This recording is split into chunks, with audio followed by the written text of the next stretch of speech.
This series of tapes, Inflammation versus Misformation, were recorded from classes given this year by Dr. Malachi the York, known to us as the Supreme Grand Master Naya Malachi Zoduk El, our own Pharaoh, Amanubi Ru'akatar. And now, listen with an open mind and heart as our Grand Master inflames you with only the truth. Allow your inner light to flow again and stomp out misformation with only the facts. And now, listen to the Supreme Grand Master Naya Malachi Zoduk El.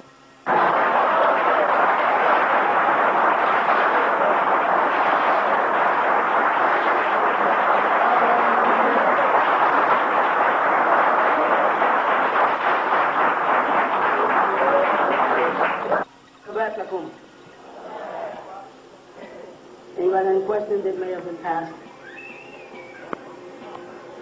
Yeah. You know, about 2 weeks ago, you were talking about the story of Moses and Pharaoh, and you were saying that everything that Pharaoh did, that Moses did, the Pharaoh had somebody to do it too. You were talking about the staff and the serpent. You said that's not what it really represented, so I want to know if you could tell us what it really was they were dealing with. Well, the serpent in ancient Egypt was a symbol of power and authority. Moshe, as they call him, Moses, couldn't even leave Egypt without marching forth with a staff with a serpent on top of it. It later became a symbol of evil. A snake was not a symbol of evil in our culture. This was put together by those who grafted the Bible and turned the word Nachash into serpent, when the word Nachash simply means whisperer. Just like the Muslims grafted the word Khanas from the word Nachash. And it would have been too broad to say anybody that whispers is a devil. You follow? Especially in a lodge where people whisper in each other's ear the secret word. That whispering transaction of the master mason to the fellow craft would be interpreted by some critics in Christian belief as, if they understood the Bible, as a form of serpent activity, because the serpent is supposed to have a hiss. Yeah, so what happened is they had to change it from whisperer to snake. Follow that? And then of course they supported with "on his belly shall he go" for the rest of his days, but they keep forgetting that that's an admission that he was on his feet first. And they don't have on their records, in their history, a period of time when snakes were walking. Though they go back to Babylon, Shinar, and they see on the wall a picture of a serpent with legs. But that period is called prehistory. So he only deals with history, those things that happen on this side of things. You follow what I'm saying? And so it was considered a symbol of power and authority in ancient Egypt. Alright? Yeah, in the back. Should be hard to hear you, but I'm going to try. It says that the human aura or halo is negative. Like what we're trying to do is try to make it a positive. Realigning ourselves. But with the, you say with the new being is how we're going to be changing ourselves from the inside out. That he was going to be electron, proton, electron. Would that be kind of contradiction with the aura being negative? And then we're trying to make it positive. We're going to be electron, proton, electron, new being. No, what I'm basically trying to say is everything that has been taught to us about us is negative. We can't just throw it away. We got to turn it to our favor. In other words, the currents that are coming at us from six ether beings is negative energy. We shouldn't let it bounce off us into the universe. We should absorb it within inside of us, or as I simply say, right the wrong.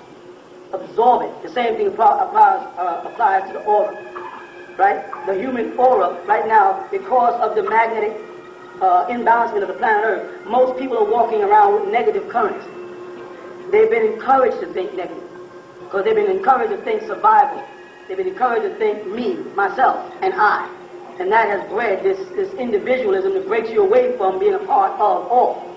And that's negative. We've now, instead of sending that out into the universe, we've got to, as gods, absorb it. We got to absorb the hate, not just close the door on the hate.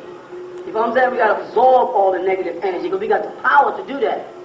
We can take an angry person and turn them nice. You know what I'm saying? So we can take negative energy and absorb it within us, in ourselves, and it still won't destroy us, as long as we're standing near a God and not a mere mortal working off emotions. You got me? Yes, sister. I'm having a problem. Every couple of days, it has switched this everything. Right. We wanted to know if they were man-made or they're a product of what's going on. The neteru, which is the ancient word for nature. You, Aeneas, the woman, is at work, taking vengeance on her people. Like the Bible prophecies, and the Christians and the Jews have always said, vengeance is mine, says the Lord. And then if you think of how God, Yahweh, Elohim, Theos, Allah, how would he take vengeance? I'm saying he because that's the term they use. There's no he or she involved in nature. You follow? But how would he or she take vengeance on mortals? Can anybody tell me? What would be the tools that the Most High would use to affect mortals? Say it again. All you got to do is open your book in the Christian Bible to Matthew 24, and they tell you about pestilence and plagues and diseases. They tell you about earthquakes. The Quran speaks about zilzal, the shaking of the earth, the ariyat, the riding forth of the horsemen. All through history, they keep saying that when this Most High power decides to take vengeance on mortals, they tell you it's going to be through nature. And now that we're living in a day of that great and dreadful day of the Lord, everybody is asking the same question: what's going on? Well, what do you expect God to do? You expect God to do what Christians, after Jesus had already left, started teaching. See, what they were doing, they was creating the expectation philosophy. The expectation philosophy breeds people not getting up and making things happen right now. Islam teaches it, Judaism teaches it, and Christianity teaches it. Expectation philosophy is, I am expecting my Lord and Jesus Christ to come one day and solve all the problems. So meanwhile, you can kick me in the butt. I'll just turn the other cheek. Muslims are saying, إِذَا جَنَصْرُ اللَّهِ وَالْفَتْحِ. One day this help from Allah is going to come, and that's going to be our victory. You see the expectation philosophy. Unrealistic. And now that the power of nature, of which all of them agree, had something to do with the creation of human beings, insofar as they'll say in Islam, well, man was created from mud. Correct? Or dust. That's earth. There's no place on the planet Earth where you can walk over and grab a handful of dirt, put it under a microscope, and not already find living bacteria.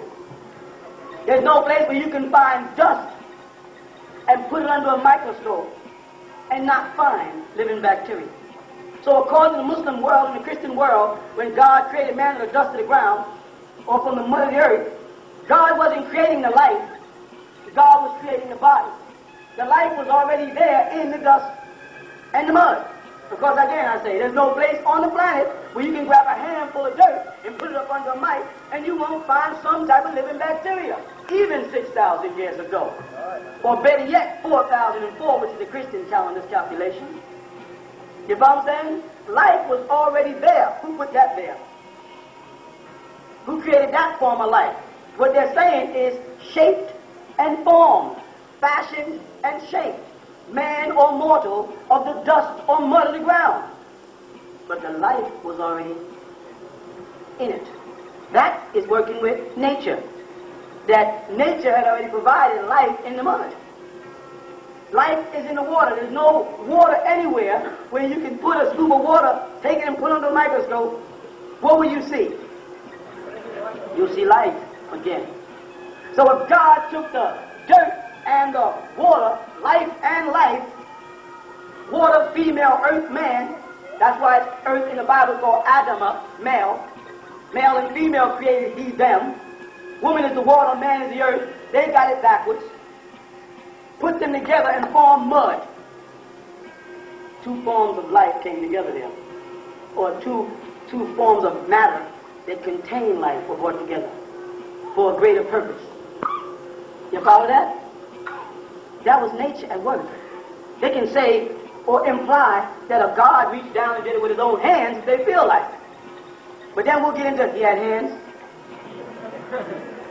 Well, no, he didn't have hands. He just willed it into happening. He thought it, and the mud came together and started shaping. So he had a preconception of what it would be shaped like. He has a mind. No, see, God don't have to do that. See, God can just imagine things like kun, fire, kun, think, and into existence they come. So he thinks then. So if he has to stop to think, there's a point when he's not thinking.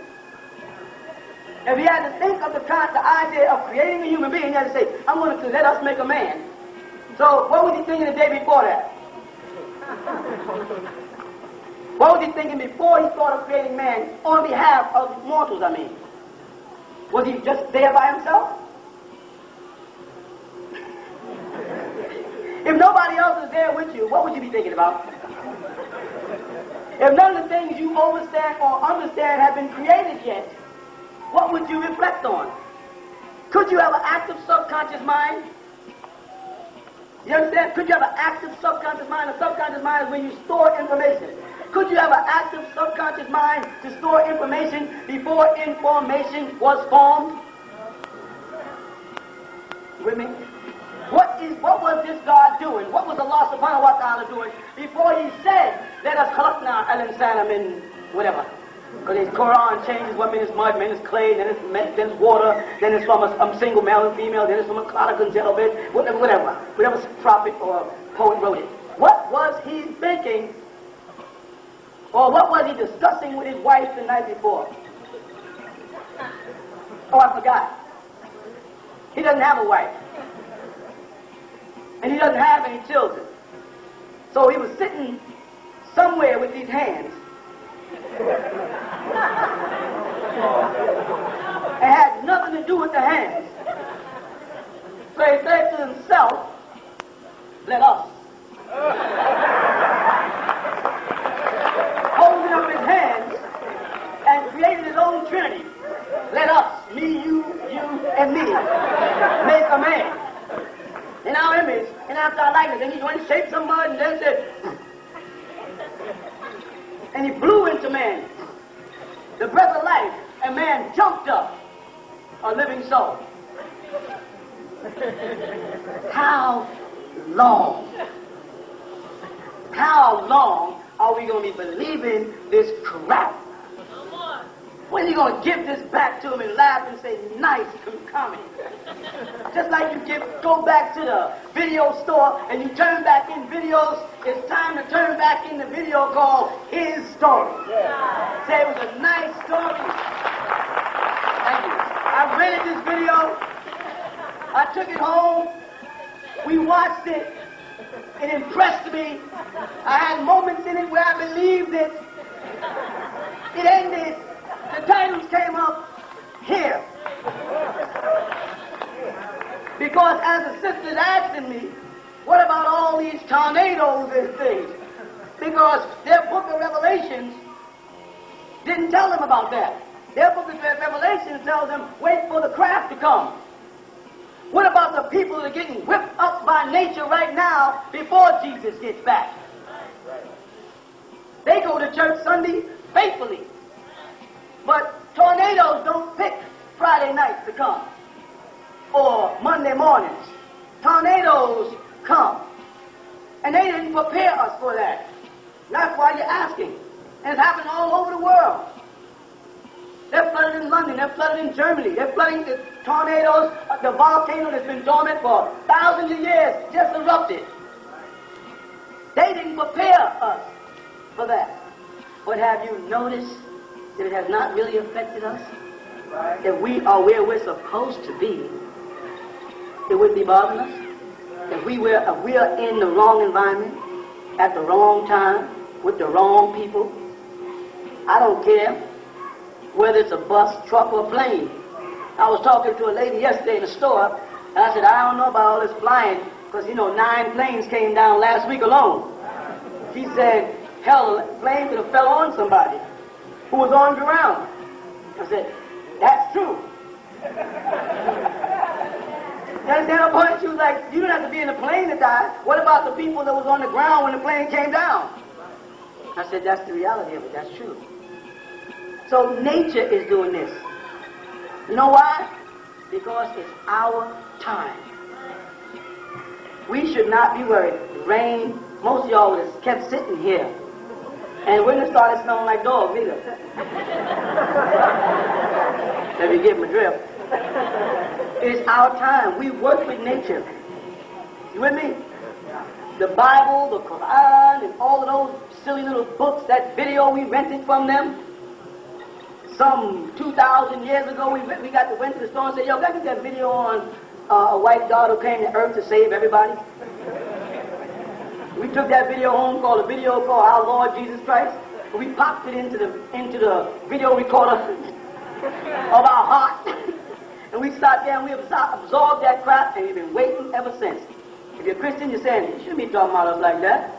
I ain't talking about you. I'm talking about fools. If you was a fool, you wouldn't be sitting here. You came out here to find out, what about that video, Jesus Christ? A whole bunch of Muslims popped in a video called Muhammad the Arabian Prophet is the answer to all the Negroes' problems. And they slide that video in their heart. A whole bunch of Hebrew Israelites in Israelite church took another one and said, we are the children of Israel, and Yahweh is the answer to all the Negroes' problems. And they slid that video inside their chest. But the video ends, but time don't. Christianity is going out. Islam is failing. You with me? Judaism is gone, but time hasn't. And we have withstood all the crap, and now we're saying, okay, tell us the truth. The movie's over. Tonight's movie had a little drama, had some lust in it. Read the Bible. It's got sex, it's got what? Violence, it's got all the things a good movie has. Any Steven Spielberg has done. But it's over. It doesn't apply to us no more. And now Mother Nature is showing everybody on the planet who's the boss. Yeah. The baddest military in the world. They couldn't do nothing about them tornadoes. They went through military bases flipping planes.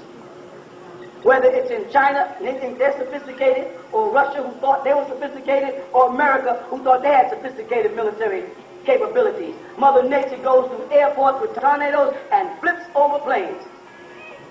Topples boats or massive ships. People are walking around the street now thinking they did not have to answer to any force other than themselves. When they got fed up with the God principle, they went into the self principle. But a force steps in and says, you may have given that video back on Jesus Christ, that video back on the Muhammad crap, but you still got to deal with the breath of life. You follow that? And what do? They remind you that you ain't as bad as you think you are. Because you're worried. You're worried your house might be next. And all the crosses and the crescents and all the Qurans and the Bibles in them houses, churches be getting snatched up by nature. Nature don't come down the block and look at the Baptist or the Pentecostal church and say, well, I'm just going to leave that one alone.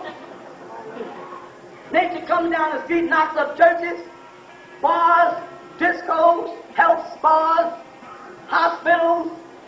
Nature doesn't respect crap. Nature only respects nature when it responds. And we're in a day and time where they're trying to suppress the reality that nature is at work. And there is no more room for the crap, the tributes, or the silly religions of expectation. You know how long you've been waiting for Jesus?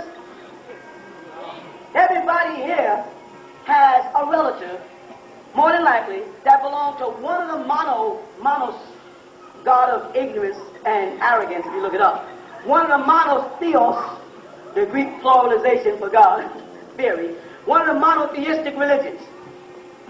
Your grandmother or great-grandmother believed that Jesus is going to come save her. Didn't you? I can remember hearing Herbert W. Armstrong on television, The Plain Truth, say, I know I'm going to live to see Christ return. He's dead. He didn't see his kind of Christ come. The kind of Christ Christianity is looking for. This is the expectation religion. You understand what I'm saying? I want you all to get that in your head so you can kick it back out there. You got us sitting around in the world of illusions. Muslims in mosques making salah, a dhikr to Allah.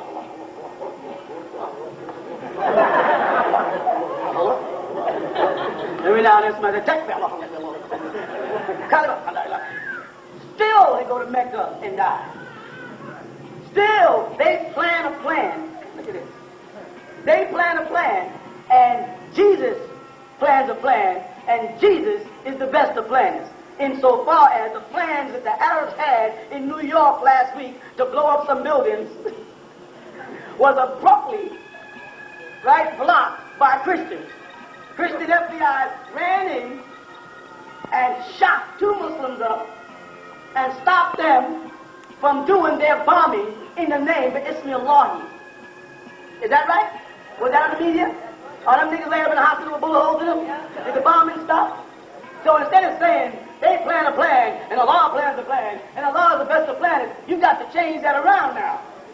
You got to say, we plan the plan and the FBI planned the plan, and the FBI was the best of planners. The FBI is more powerful than Allah, because the Muslims did not succeed. And they were moving in the name of an all-powerful, unstoppable God. Could anybody have stopped that? No. Heck no. Would the old sheikh be in jail doing life if he was following his God, and his God was a good God and a powerful, all-knowing God? Would his butt be in jail doing life in America in a Christian jail? No. Would his following be in jail? No. Hello? You know, not. Hello, wake up, Muslims. Your God is dead. Your God does not respond to you. You get no help. There's no Nasrullah anymore. Now, if you pick up the Holy Quran and you start to read it, you may hear Muhammad sallallahu alaihi wasallam to make you feel good, that he got help from Allah. When did it stop? You know what I'm saying? If you read the Islamic studies, seerah, histories of Islam, and trace it all out, you go back 1400 years ago, and the Prophet Muhammad, according to their writings, got help from Allah against his enemies. Right? When did it stop? Why is Lebanon a parking lot now? Lebanon was an Islamic country with some Christians in it. They fought the Christians, they lost. Lebanon's a parking lot. When was the help? Mata Nasrullahi. And Muhammad's answer was, Inna Nasrullahi Qareebin. Surely the help of Allah is near. Well, it wasn't nowhere near Iraq when Saddam Hussein, who is a Muslim, was fighting against the Christian world, the U.S. of A. Where was Allah? And when Kuwait was getting ready to get attacked by Saddam, so the Muslims in Kuwait did not run into the mosque and fall, Allah. No, they didn't know the laws. Them niggas went, Allah. Will you call America, please? And Kuwait called in the American forces to go in, you with me, to stop the Muslims from Iraq from attacking Kuwait. They didn't call on Allah subhanahu wa ta'ala. You with me? I'm going somewhere. The Saudi Arabians, they didn't call on Allah. Who they called on? America. American troops is over there, teaching them how to fight. I thought, I don't know, you know. I thought the Quran said when a Muslim is in distress in battle, Allah sends help from heaven. Angels are supposed to come down to help you. Unless you're trying to tell me it's American forces over there are angels. I don't understand why you Muslims are depending on American forces when you support eating ones, by the way, let me add. Alcohol drinking ones. Because Saudi Arabia has to put aside a certain neighborhood in Saudi Arabia just for the alcohol drinking, pork eating, naked dressing Americans over there. Where is the help? Hello. You know what I'm saying? When did it stop? I'll tell you when it stopped. It stopped right after Ba'ad Rasulullah, right after the Prophet Muhammad. When they suppressed the family of Ali, when they suppressed his daughter Fatima, when they toppled pure Islam, and they introduced this crap that they're shoving down your throat today called Sunni and Shia and Ahmadi and all this other crap. When Islam in its pristine purity was destroyed, before it was a religion, when it was still a way of life, when it was sent as a salvation to a backwards people in Arabia. You understand? When Muhammad was raised up amongst them to save them, speaking their tongue, receiving a book in their language for them to pull them on up into the future. That's when it was pure. But it stopped the moment the desert Arabs got involved. And when you look on television and you see Word D. Muhammad, I know you love him. I love him too. He's my brother, but he's confused. He got hit in the head with a rock called I ain't got no sense. He's always, and almost all of you Muslims out here are always surrounding yourself with desert Arabs. I don't never see Word D. Muhammad. I don't never see Minister Louis Farrakhan around no Nigerian Muslims, or no Muslims from Somali, or no Muslims from Sudan, or no Muslims from Ghana, or no Muslims from Senegal, or no Muslims from, right? They're always around Pakistanians, Saudi Arabians, a whole bunch of what the Quran told them to watch out for. El-Arab, desert Arabs, they call them the most deceptive. And when we as Ansars refuse to sit down at the table with them and do what Farrakhan just did, you understand? I refuse to let them come to me and put a turban on me about my way of life. Say, get out of my face, jump.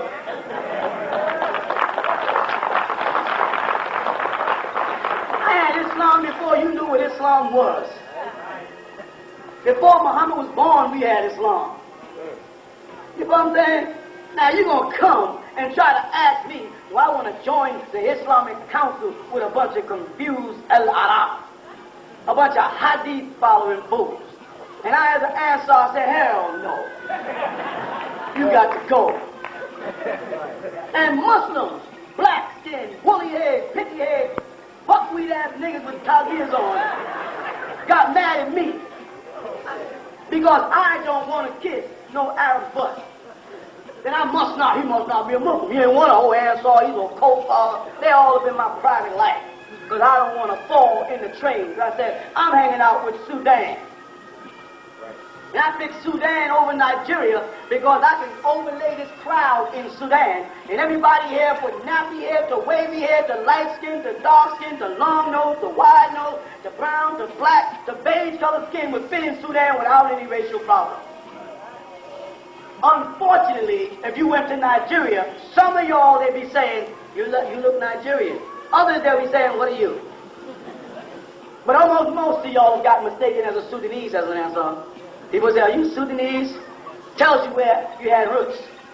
Now, I didn't say roots, I said roots. So, when did they lose the power? They lost the power when they suppressed us. When they caused Fatima her life. When they sought out and killed Hassan and Hussein, the sons of Ali and Fatima, and they killed the Prophet's family. That's when they lost it. And the fools that are in Islam now are demons. When did Christianity lose its power? When Paul went and followed Jesus' disciples. You with me? When he fabricated his own doctrine. When Paul was self-proclaimed disciple while walking on a roadside by himself, said, I had a vision. And Jesus said, Saul, Saul. But he proceeded to call himself Paul. You tell me that God, the Son of God, talk to me, the Son of God in flesh calls you Saul, but you call yourself Paul? If God called me Banana Head, my new name would become Banana Head, and I'd be proud of it.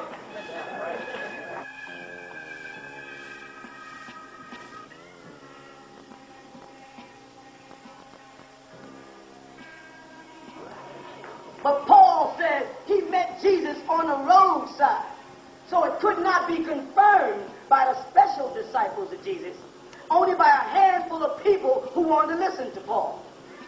You understand? They lied on Jesus. Where did it go back? When the Romans, equivalent to El-Arab, the desert Arabs, got into that religion, which was not Christianity. There's no such word as Christianity. Jesus never heard the word before in his life.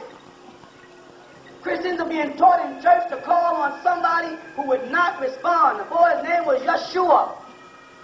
Yeshua Bar-El. You with me?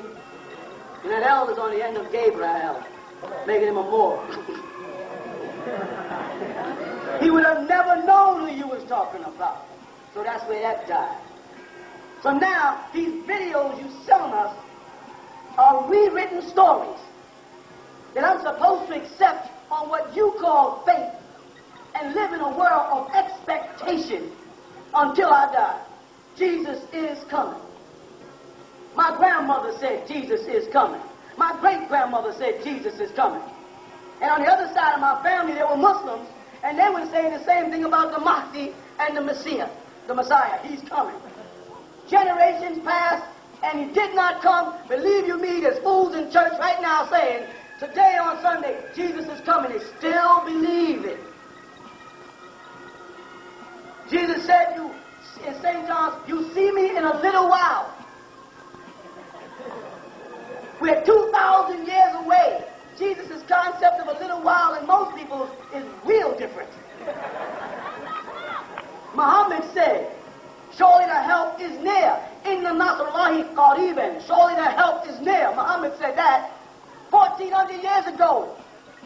Muslims are still getting beat up, starving. Christians are starving. They want to hide Jimmy Swagger. Now you ain't hiding Jimmy Swagger. Pull Jimmy Swagger up there so we can talk about him. Jimmy Swagger had a whole population of us believing that he was right. Jimmy Swagger had his hand in somebody's pocket swagging the stuff out. He got caught in a hotel with some old girl. Now you want to hide that that's Christianity. Jim Baker, another one. You feel with me? You want to hide that Jim Baker was all homosexual, stealing money from people in the name of the Lord. All I'm saying is, why should I trust you now? Why should I trust any more of you? You understand? Farrakhan changed a million-man march into $1 million march, sticking the money in his pocket. Why should I trust Farrakhan? I can't question him. I can't question your preacher without you getting mad at me. Let me ask your minister some questions to see how he handles it. You want me to ask you a good question? You want something new? Yeah. Let's do it, huh? Let's do it. This is a new one for you. Ask the Christians and the Jews. I know you recognize that as Ham, right? And I know you recognize this one as Mizraim, correct? Right. Who was Ham in the Bible and who was Mizraim in the Bible? Talk to me. Huh? That's right, sons of Noah. According to the Bible, there was a great flood and the whole world, except for Noah and his family, was destroyed, drowned. Is that correct? Right. Everybody on the planet Earth was drowned in Noah's time. This is what your religion teaches you. You walking? All right. Now, Noah, as they say, became the father of Shem, Ham, and Japheth. 3 sons. Right? After the flood, there should be nobody on the planet now but Ham and his family. I want you to get that in your head now. Everything else is dead. Drowned. No more, there's no civilizations, nothing. Okay? This man, Noah's son, Ham, which the Egyptologists who think they know what they're talking about in America are calling Kemet, or Chemet, or Chemi, or chemistry. You with me? It's just one of the sons of Noah. And out of that son they get Mizraim, who becomes known in their Bible as Egypt. Mizraim in the Bible, in the Christian Bible, you look at any Strong's Concordance type of Egypt, and you'll see the word Mizraim. And Mizraim is one of the sons of Noah. And nobody's on the planet before that. You with me? Then we go to Genesis chapter 10 and walk Genesis chapter 10, chapter 11, and chapter 12, and you're going to find out that there were 7 generations of people between Mitzrayim and a man called Terah.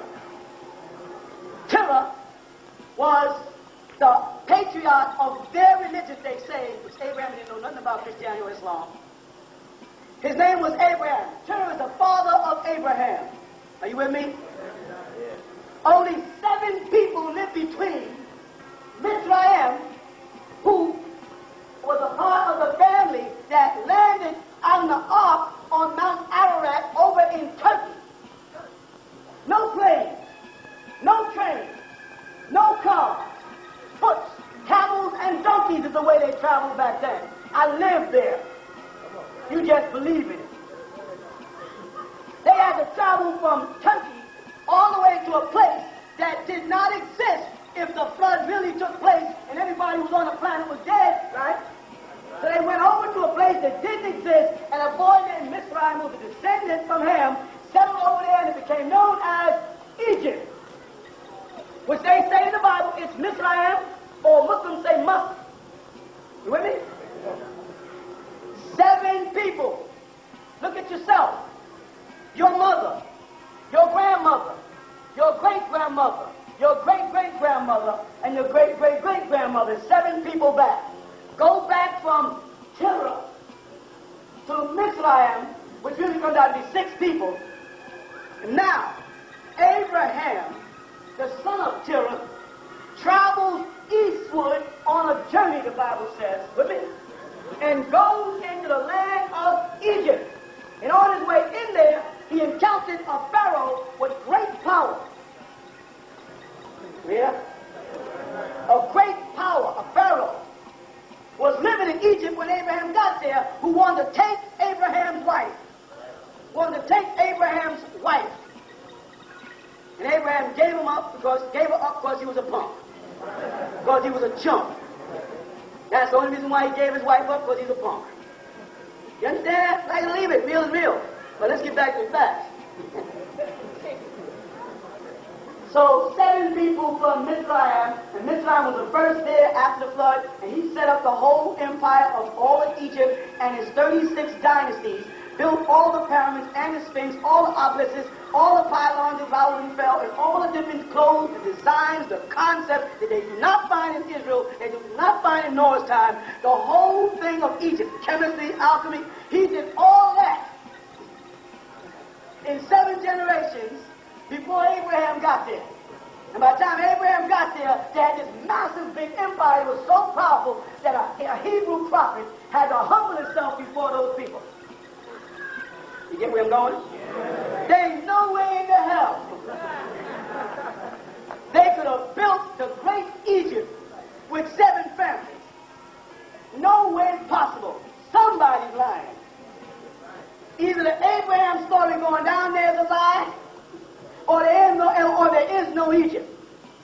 Now I know there's an Egypt because I can go to Egypt and see Egypt. I can't go to Abraham and see Abraham. I can't go there. But I can go see Egypt, and on the walls of Egypt, I'll see you. You with me? In your Bible, your God acknowledges the greatness of Egypt. Because your God sends the greatest of you to Egypt for protection. He sent Jesus there. And said, Jesus, go down there in Egypt and stay there until Herod is dead. He sent the best of the human beings, according to you Christians, amongst us pagans for safety. Abraham went down there because the land that was supposed to be flowing with milk and honey that his God told him will be an everlasting covenant in that land. The everlasting must have went void, and God must have lost control of the elements because a famine came into a land that was supposed to be an everlasting covenant and a land flowing with milk and honey called the land of Canaan. And it got cut off. Read your Bible. And then their God tells them, go down to the pagans in Egypt, Abraham, because they have. With me? Moses, the father, the literist, or the scholar, or the recorder of the records of the law, called the Torah, was born and reared in Egypt, educated until he was 40 years old in Egypt. Their God, who controls all things, put the man who was to write their scripture not in a Hebrew environment, but in an Egyptian environment, so he can come out of the Egyptian book of the dead and write his Torah to guide his people. Why? Because if it's true that Mizraim was the son of Noah, then Mizraim was also the original Hebrew according to your doctrine, which is wrong, because there was no such thing as Hebrew yet. So when Abraham went to Egypt, he was not going to see a new people. He was going amongst his uncle's people. There was no new religion. The people of Noah forgot the religion. Obviously, Mizraim picked up and migrated and took all of the customs of Israel before it was called Israel, of the Hebrews before it was called Hebrews, and set up the land of Mizraim. And the people who lived in Babylon under the Babylonians, calling themselves Israelites, lost the law and lost the Ark of the Covenant and lost their dress code. When you see a Muslim woman with a headpiece on, and you look at the Egyptian statues of a Namuz, we call it, it's the same headpiece. You hear me? Somebody did something. When you jump down, way down to Christianity, and you speak about the resurrection of Christ, raising him from the dead, bringing him back to life, you go to Egypt, and you'll find what? The breaking of the mouth ceremony, performed on all of the pharaohs that were gods after they were dead. When the Orion star made a 70-day travel around, when it rose again on the horizon, the sun resurrects the Horus, Horu, horizon, horoscope. The Greek word Horus for sun in the Bible. When that sun rose, then the Pharaoh was taken and put in his pyramid and lifted, and his mouth was open, so that the light from that star could reanimate his body, and he was considered being transported from death back to life. This is in Egyptian writings, predating Christianity. So what it is, he's a human God that walks the earth. You with me? He dies. They have a massive ceremony. They put him inside a sarcophagus, which is a pyramid or a tomb, and then they resurrect him back to life for eternity. That's what they promise you in Christianity. You understand? That was copied out of our books. The whole concept of the resurrection or the coming of God is no more than the horizon, the sun rises and the sun sets. You use the word set for sunset, and it just happens to be the deity of night in Egypt, the brother of Osiris or Osir. It just happens to be sunset. You borrowed it from ancient Egypt. You with me? And when that sun, talk to me, when that sun comes over the horizon, you see the light of the sun travel across the water. With that, if you was there in the morning and you can watch the sun come up over the water, you see the light of the sun move right across the water. Right? The Son of God walked the water. You copied that from us. Josephus, Flavorus, Piso, some say Flavorus, couldn't flatter himself. He wrote plays based on our story and wrote it into his story. You with me? His story is based on life. Our story is based on darkness. So they made you think that the devil was in darkness and that God was in light. When in actuality, if God said, let there be light, then God had to have been in darkness to cut the light on. So darkness had to be there first. I'm not talking about race of people. Don't start patting yourself on the back. I'm talking about darkness. I'm talking about, some kids just got hurt. I'm talking about how when you go to your house tonight, you with me? And you get ready to go to sleep, and the television is playing or the record player is playing, and someone's in the back eating and laughing and joking, and you go in the room and you say, could y'all do me a favor and could y'all quiet down a little bit because I'm about to go to... And then I go in my room, and my room is full of my stuff, surrounding me, colorful things, memorable things. I must do what? I must cut off the light to bring that place to a peaceful, blissful, tranquil environment. I must get back into the darkness before I can go to sleep. And maybe I can't sleep with the light on. You have to turn it off. Well, the devil, Beelzebub, as some call him, Zuen, Shaitan, Hasatan, Satan, Diablo, they got all kind of names for him. Diabolus, Apollyon, whatever all the names they could figure up to call somebody who doesn't cooperate with them, has been ruling the day in chaos. And now the night is coming for a new sun cycle. You follow that? And everybody knows. If everybody can feel that something is happening in the world. All over the world. Somebody up there saying, keep the planes out my sky. If I wanted y'all to fly, I would give y'all wings. Now, he's so compassionate and concerned, he doesn't kill everybody that goes up, but there's not a place on the planet where a plane has gone up where somebody didn't crash.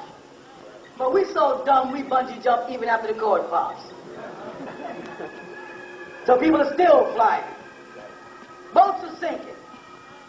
So now, because that's not affecting you, the powers of the ancestors, the ancient ones, are now moving inland and knocking on your door. And houses are floating away. Not houses in ghettos only. Mansions are rolling down the hill. Rich people who thought they had it together, they're watching their house float away. Watching everything that they thought was important in this world, all the mundane, all the material things, float down the road under the power of nature. You follow? Because those people that rule are unjust. They are unfair. They don't play fair. And have put most people in a position where there's nothing you can do about it as an individual. You understand? You're caught or locked in a system where you click on a television and they program you with programs. You understand? You got some tapes or some samples already stored inside the tape recorder before you put the disc in. So forces of nature has to step in on the part of those that want to do right. And they'll start making you feel good. All the New Age people. What does the New Age mean? It means they're fed up with the old damn age. They're fed up with that crap. We're fed up with trusting our politicians. We're trusting our leaders and our preachers. We're fed up with that crap. All we want hell to do is get along. Half of the white people didn't like what happened to Rodney King. And half of the black people like myself knew O.J. was guilty. But could we sit down, us that all had that kind of intelligence, and meet? No, because we don't control the media. Those who want to control our emotions control the media. And they wanted to make you think that all black people was for O.J. killing those people. You follow that? And make us think that all white people was for those handful of cops beating up Rodney King.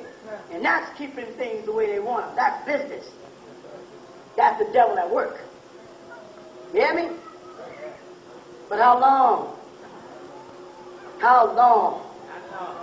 Nature is stepping in and kicking ass. Nature is mopping this place up. Everybody knows to expect something. But they come out here and say to us, we hear that your leader teaches that y'all believe that a craft is going to come out the sky and save y'all. Do y'all? I'm crazy for that. I open the book of Revelation, chapter 21, and go, and it says there's going to be a ship coming out of the sky, and Jesus is in the ship. This ship has doors in it, floors in it. It has doors with people's names like it's a theater. All the disciples got their private room, in this crystal city, with their name on the door, right in your Bible. It says it's coming down out of heaven. A craft. Nobody's running up there. Billy Graham and say, Billy O. Graham. Old Billy Graham. Or Reverend Price. Ain't that a heck of a name for a preacher, Reverend Price? That alone would frighten me. I know when I hear the word price, it got something to do with money. But old Reverend Price, do you believe in the Bible? Yes or no? I don't want no philosophy. I don't want no tafsir, no interpretation. I want to know, do you believe in the Bible, the Word of God? From cover to cover, from Genesis to Revelation, do you or don't you believe in the Bible? That's all I want to know. You got the Bible up, you beat me with the Bible, I go to jail, you make me put my hand on the Bible on my way out. I get the Bible when I'm dying, you got a guy reading the Bible when my baby's born, you're trying to read the Bible. Hell, I've been beat up with the Bible so damn much, all I want to know is do y'all believe in it? Truth is truth. You've been pushing it down my throat so many years, I forgot to ask you. You understand? They got a courtroom in God we trust, and the young boy, what's his name, who went crazy and blew up the FBI building. What's his name? McVeigh. Young boy went crazy. You know the funniest thing that bothered me about that thing? For them to ask, is he crazy? After he killed 160 people, someone said, you think he's crazy? The fact that a bunch of psychiatrists, Sigmund Freudites, gathered in a room with degrees. You understand what I'm saying? These guys had degrees. They went to school. They had gray suits and stuff. They had cachet cases and hush puppies on. These niggas gathered in a room and said, you think it's crazy? Hell, the man blew up a building, killed women, children, rats, roaches, fowls, babies, everything. You think he might be crazy? You with me? Then they go into the courtroom under the sign, in God we trust, and human beings, people who say they believe in the Bible, were saying, burn him, kill the boy, 27 years old, kill him, I want him dead. One woman had the audacity to admit her cluelessness, how dumb she was. On national television, everybody missed it. You know what she said? She said, I did not believe in the death penalty until he killed my loved one. Listen to what that meant. I did not believe in the death penalty until he killed my loved one. So everybody else's children and babies that were killed by serial killers and kooks, it was okay. But the moment the angel of death knocks upon your door, you get a whole new policy on vigilantism. They turned the damn country into say the word for me. Thank you. And had everybody saying, kill the boy, kill the boy. Nobody said, cure the boy, cure the boy. Because if this boy went off because of what happened at Waco, you understand? Then some other boy is going to go off. And what they're going to do is they're going to study the mistakes he made, do the same thing without the mistakes. Because, hell, the boy was dumb. The boy was dumb. He's a nice kid, but he was dumb. He made mistakes. You don't blow up FBI building and drive a car that breaks down on the highway unless you're kind of dumb. You can't be that bright. You blow up the FBI building, the Federal Bureau of Investigation, and your car breaks down on the highway. You made more money for the bombs than you did the car to get away from. That's like these hip-hops with their shoes untied and their pants down running from the police. How dumb can you be? But because of all of this, because the state the world is in, because there's nothing that no one leader, no one church, no one person can stand up and do to stop it. Everybody said, God help us. Allah help us. Yahweh help us. Adonai help us. Somebody help us. And nature steps in to help. The problem is you looking for nature to be your God you've been taught through your Bible or your Quran. And that's crap. Nature is stepping in. You know what you find in towns where white folks and black folks hated each other? They got to help each other prepare for the flood coming in. They all passing the sandbags together. When the houses are floating, they're sharing apartments with each other. Shelter, sharing food. If I see a white baby floating down the street because I'm black, I'm supposed to go like this, I'd be the devil. I'd become the devil immediately. You follow? Yeah. I'm supposed to help. And anybody who don't help another human being, that is the devil. I don't care what color your color. You understand what I mean?